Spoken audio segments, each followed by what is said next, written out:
Today's story is from Luke's biography of Jesus, and it's titled The Persistent Widow. And what I want to remind you, that we've had a lot of these lately, is that it's Luke's story about Jesus, and it's a story within the story, because Jesus is the main person in Luke's story, and he is telling a story. So that's where we find ourselves. I want to read this to you. In Luke 18, it says, Jesus told them, his friends, those who were following him, he told them a story showing that it was necessary for them to pray consistently and never quit. He said, there was once a judge in some city, and he never gave God a second thought. And he did not care anything for people. Sounds like he was a little self-absorbed. A widow in that city kept after him. She had a problem that he had the power to solve, and she did not give up. My rights are being violated, she would say. You need to protect me. And she came to him time after time, demanding that he use the power that he had to meet her need, to solve her problem, to bring her justice and resolution. So at first, he doesn't even give her the time of day. He's like, I don't have time for this. I don't care about you. I don't care about justice. And this went on. And at some point, he says to himself, I don't care about God. I don't care about people. But because this woman will not leave me alone, because she won't stop badgering me, I better do something and see that she gets justice, that she gets what she needs. Otherwise, I'm going to end up being beaten black and blue from all of her pounding. Then Jesus says to all of his friends who are listening, do you hear this story?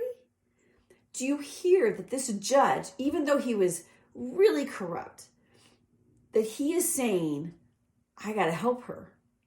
I've got to get it done. And if that's the case with this judge, what makes you think that God will not step in and work justice for his chosen people who continue to cry out for help? Won't he stick up for them? And I assure you, he will. He will not drag his feet. But how much of that kind of persistent faith will I find when it's all said and done, when we're looking back on the history of humanity and the world? How often will we find people that have that kind of persistent faith? Now, when I think of this story, I have these images of what was happening. And I looked online just for some visual renderings of what artists imagine when they think of this persistent widow. And I'm going to share them with you. The first one is they're all hilarious to me, first of all. The first one, the judge is just like shaking his head, hand on his forehead. She's back again. I cannot believe I'm doing this again today. He's so annoyed. And he wants her to know with all of his body language that she is disrupting his day, and he is like tired of it. The second one looks like a courtroom or a room where people are coming to the judge with their concerns. And there's a whole bunch of them. And she's just like pushing and clawing her way through the group as if to say, I will not be deterred. I am here. I have a concern. I've been waiting my turn. I will not be sent away until you address my need. And then the third one is my favorite because she's chasing him. He's literally running away from her, trying to get away from her. And he can't get away from her. She's like, I'm not done with you yet. We are not done with this conversation. There's even there's even like modern ideas about that. I'm curious what you picture in your mind for a persistent, annoyingly persistent person. The one I found that I thought was super funny was a little brother like screaming in his sister's ear, like, "I'm still here. You can't get rid of me. I'm your brother." So that's one that I saw that I thought was a good picture of it. But I wonder, you might share with people around you. You might hit pause and talk to people like, what image of an annoyingly persistent person comes to mind when you think of this? So in my youth ministry days, I knew a student named Ryan who came to faith in late high school. He was exceptionally passionate about following in the way of Jesus. He devoured all the understanding that he could. He served wholeheartedly, and he just was never afraid to share his convictions or ask his questions. In college, he went to a university nearby, so he was one of my middle school leaders, and he led a weekly group of 7th and 8th grade, very rowdy 7th and 8th grade boys. They loved him, and they showed their love for him with all of their junior high humor and energy. One day he called me and said, "Hey, can we grab lunch?" And I was like, "Sure." We met at Panera, and it didn't take long before we were in the very crux of the conversation, where he was trying to share with me that he was very much struggling with his faith. He had a lot of questions that he couldn't find answers to. He's making some life choices that, just he was trying to figure some stuff out. And he wasn't sure that he was in a place to lead and be a role model for these boys. And so he told me I might need to step away. He shared with me that he was really searching for authentic faith, and part of that had led him to visit a Hindu temple and have some other sacred experiences that maybe might fall out of the boundaries of the Christian faith that he had embraced. And so, one, I honored the fact that he wanted a little space. But also a remarkable thing happened that day, because I am a talker. I always have a response. And sometimes my response is coming so quickly because I'm so energized and want to engage with whatever we're discussing, that I might miss the last things a person is saying because I'm already forming my response in my head.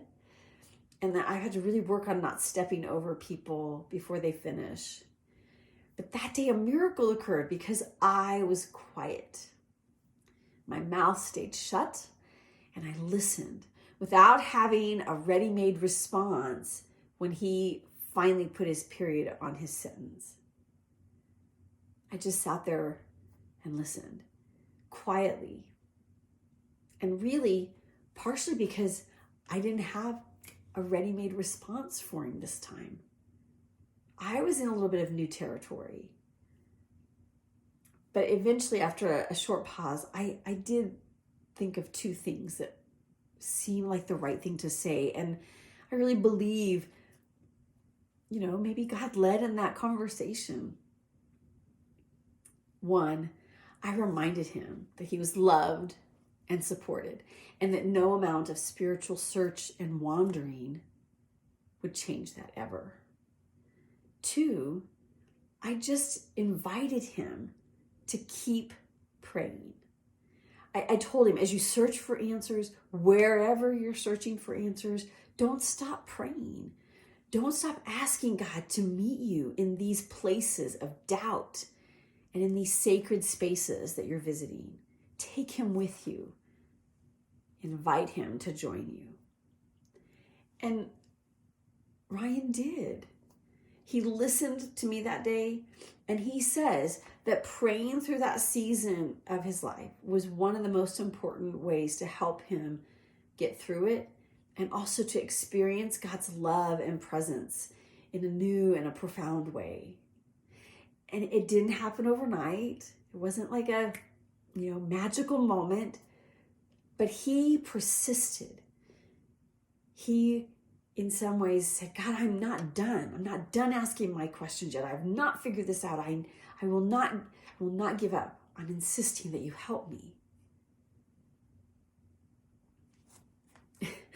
So 2022, this week, I'm getting ready for this story, and I've been thinking about this for a while, but this week it kind of like hit me between the eyes. I realized I'm thinking about Ryan's story and sharing it with you, that I am in a place and I am in a season of my life where I need the reminder and the invitation to keep praying. I've said it before, we've shared this before, like nobody's really had an easy time for 2.5 years, and things are better. But I could give you a list of the traumas that my heart has endured. And even though I feel like today I'm looking back on a season of pain and struggle that I have started to exit. Last spring, I was still in the middle of it. A year ago, I was in the throes of it. But I feel like I've come through a storm. I've come through a really choppy, difficult season. But it's jumped out. It's just like hit me that I have unconsciously given up on praying the way I used to. That way of expecting God to meet me or show up in my daily encounters. And let's be honest, pain, loss, injustice, all of those things in our lives, especially when they keep happening over and over and over again, can plant seeds of doubt in our hearts. Doubts that God cares or that he's even there. And I wouldn't be being honest if I didn't tell you that the pastor has had those seeds of doubt too. It's human. It's real. And we are not robots. If we cannot look at our lives and the world and ask the hard questions of God, then it may not be much of a faith to hold on to if there's not room for that. We say, don't be that person. We kind of have categories of things, right? Sometimes my kids, if I say something that they think is not cool as a parent, like, don't be that mom. Don't be that mom. Or don't be that driver. Don't be that person at the register. Don't be that person in the restaurant. But we have our social categories of don't be that person. Here's what I think is amazing. I wonder if by telling this story, Jesus is saying, hey, be that person. Be that person. Be that person that is annoyingly persistent, that is unrelenting and demanding, that God hear their case, that God understand and be present in their struggle. That person who will not give up until they have an answer or they have peace or resolution or fill in the blank. They just are not willing to give up yet. And they are asking, pleading, begging, demanding that God be their advocate. Be that person. What does it look like to be that person? Especially if we have an invitation from Jesus to be that person. Okay, so let's spend a little time thinking about this. I don't want to wrap it up in a neat, tidy bow. That's not real life, right? So let's spend some time thinking about a few questions personally or with a group if you're watching this together, or both. Maybe some time to think and then some time to share.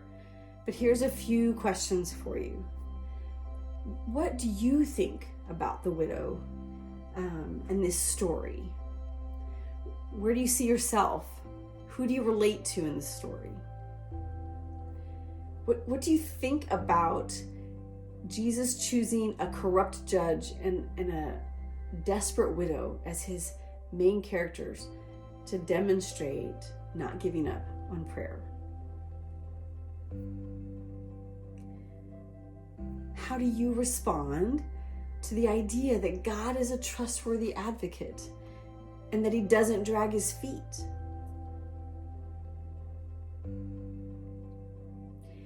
And what if that is the hard part for you to believe? that he is there, that he is trustworthy, or that he doesn't drag his feet. What if that? Then what? Where does that leave you?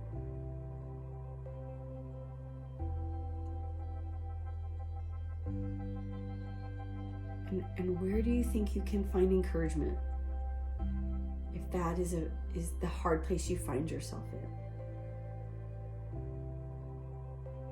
I'll give you some time to think about that and share. We have a response song that you can listen to or sing along to. But I just invite you to be in that tension right now. I don't have 3 easy, ready-to-go answers for you. Just an invitation to keep praying, an invitation to basically hound God with all of our concerns, our questions, and our doubts, all the things that weigh us down. That has been my starting place. And I just invite you to join me.